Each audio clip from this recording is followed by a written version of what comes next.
Welcome to your freefall lifeboat training. I'm your virtual coxswain, and I'll guide you through the procedures for the safe embarkation and launching of this craft. It's essential that you pay attention, as this activity is extremely hazardous in a real-world situation. Are you ready to continue? Good. If you want me to repeat my last set of instructions, just hit the repeat icon, but make sure you have fully understood each step before moving on.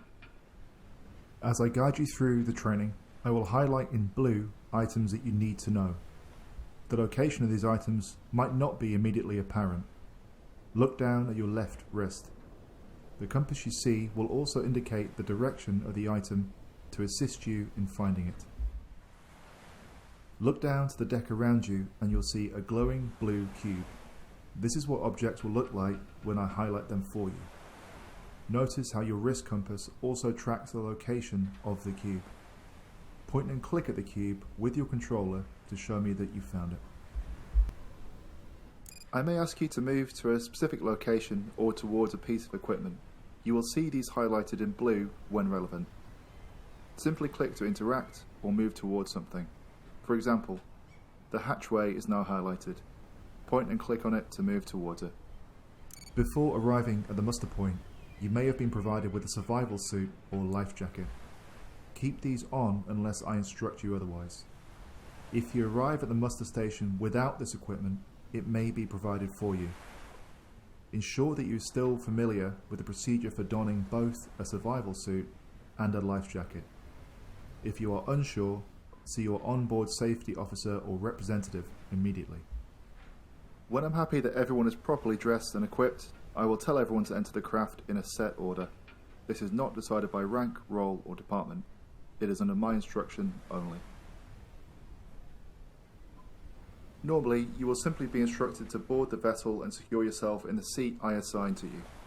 You may also have to assist with the operation of some equipment on board which you need to be familiar with. The first of these is the hatch. Opening the hatch is simple. Turn each of the 4 highlighted handles counterclockwise to open the hatch.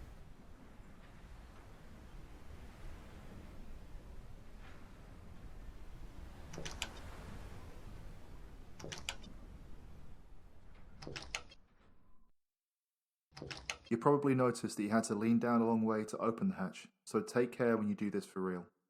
Make sure you support yourself using all available grab rails, and try to avoid leaning over the open hatchway whenever possible.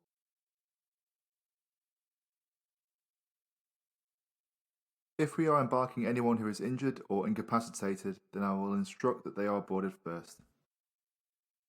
You must always turn and enter the craft backwards. I've highlighted in blue handholds that you may choose to use in a real-world scenario.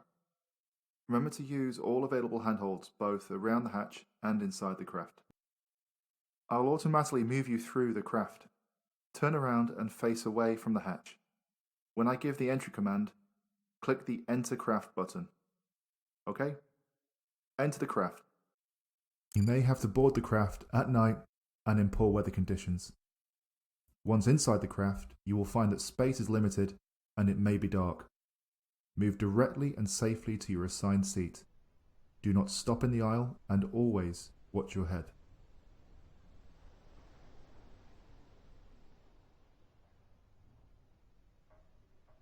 Do not be pressured or rushed by those behind you or those already seated.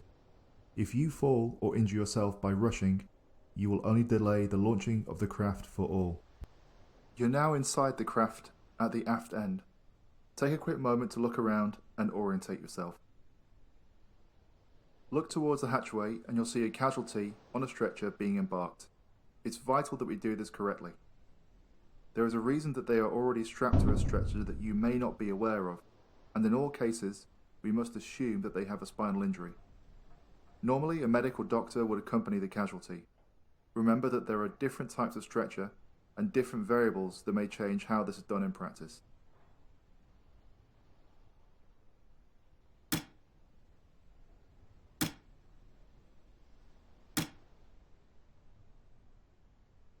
The stretcher is moved into position and secured as shown. It is important that both the stretcher and the casualty are secured together to the seat using the straps as shown. This must be done correctly prior to the launch of the craft. Once you're in your assigned seat, the first thing you must do is fasten your harness. It's essential that you do this as soon as you reach your seat. This is how you fasten your seatbelt on this particular craft. This process may differ depending on the manufacturer and model of craft, but you will normally find instructions on the seat back in front of you. Once secured in your seat, do not undo your seatbelt or move seats for any reason, unless instructed to do so by me. Some pieces of equipment can only be accessed by passengers located in specific seats. In this case, I have directed you to the seat at the midships of the craft that has access to the bilge pump. Look around and you will see the bilge pump. This is used if too much water enters the lifeboat and we need to pump it back out. Prior to operating this, we may need to close a bilge drain valve. The location of the valve may differ depending on the lifeboat type and manufacturer. Now, take hold of the bilge pump handle. Push and pull it back and forth at least 10 times. This action sucks water from the bilges and pumps it back overboard.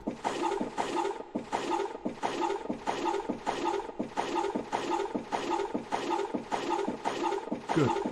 In practice, you may have to continue doing this for some time. Also at this location is the compressed air valve that controls the additional air supply for the vessel. If you are seated here, I may also ask you to operate this. The compressed air system gives no less than 10 minutes of additional breathing air for all on board.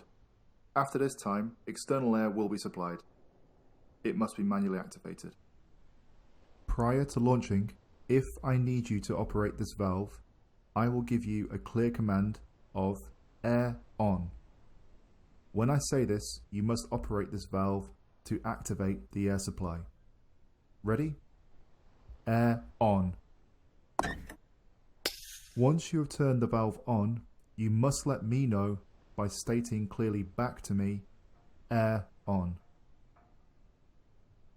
Good. Once this valve has been opened and the air is flowing, leave it on and don't touch it unless I tell you otherwise. Next, let's look at one of the storage lockers which are located under the deck plates in the aisle. This is only one of the lockers available in this lifeboat. Various equipment is stored in these lockers such as first aid equipment, food, water, and pyrotechnics. Reach down and touch to open the locker. This is where some of the provisions, first aid supplies, and other equipment are stored.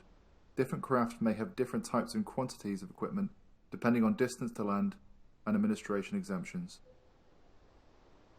Turn and face forward towards the ladder in the aisle. We're now going to move to the helm station. Click on the ladder to climb upwards.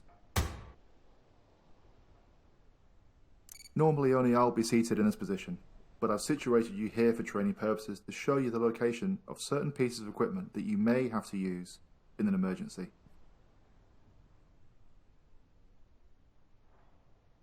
First, let's look at the primary release mechanism of this lifeboat. This is a hand-operated hydraulic pump that triggers the release mechanism of the craft. It's important that you do not touch or obstruct this lever. In front of you, you will see the helm controls. You do not need to remember what everything does, aside from two pieces of important equipment. The first is the VHF radio that I would use to contact the emergency agencies, normally on channel 16. Also located at the helm position is the main interior light. Turn this on. Good. Now select the ladder to move back down into the main passenger compartment. Now we need to go to the back of the craft where more equipment is located. Click the aft hatch to move in that direction. Look around. You'll see the secondary release located next to the aft hatch.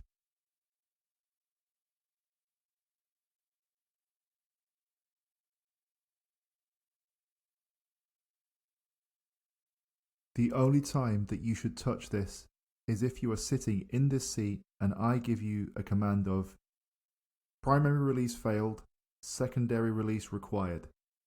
Is this clear? To operate this, first remove the protective cover. Good. Now insert the handle into the socket and rotate it clockwise. You may have to reinsert it and rotate it a number of times.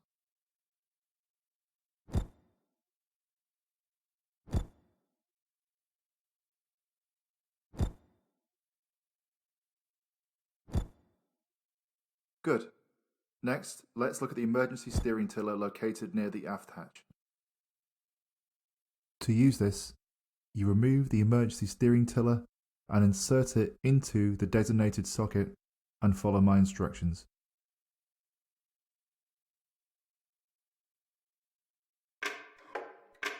Next, let's look at the EPIRB. The location of an EPIRB can change based upon the lifeboat. For this lifeboat, it is located near the aft hatch. This is an EPIRB, or Emergency Positioning Indicating Radio Beacon. This is a type of emergency location device. It is a portable, battery-powered radio transmitter used in emergencies. When the EPIRB is activated, it begins to transmit a continuous radio signal, which is used by search and rescue teams to quickly locate us. Touch the EPIRB to show me you know where to find it. Good. Let's look at the sprinkler valve next. This is the water sprinkler valve. It's also sometimes referred to as the deluge valve. The system gives us protection against intense heat if we were to launch into a fire. Prior to launching, I will give the command, water on. This means for the person sitting here to open the valve by rotating it to release the water supply. Ready? Water on.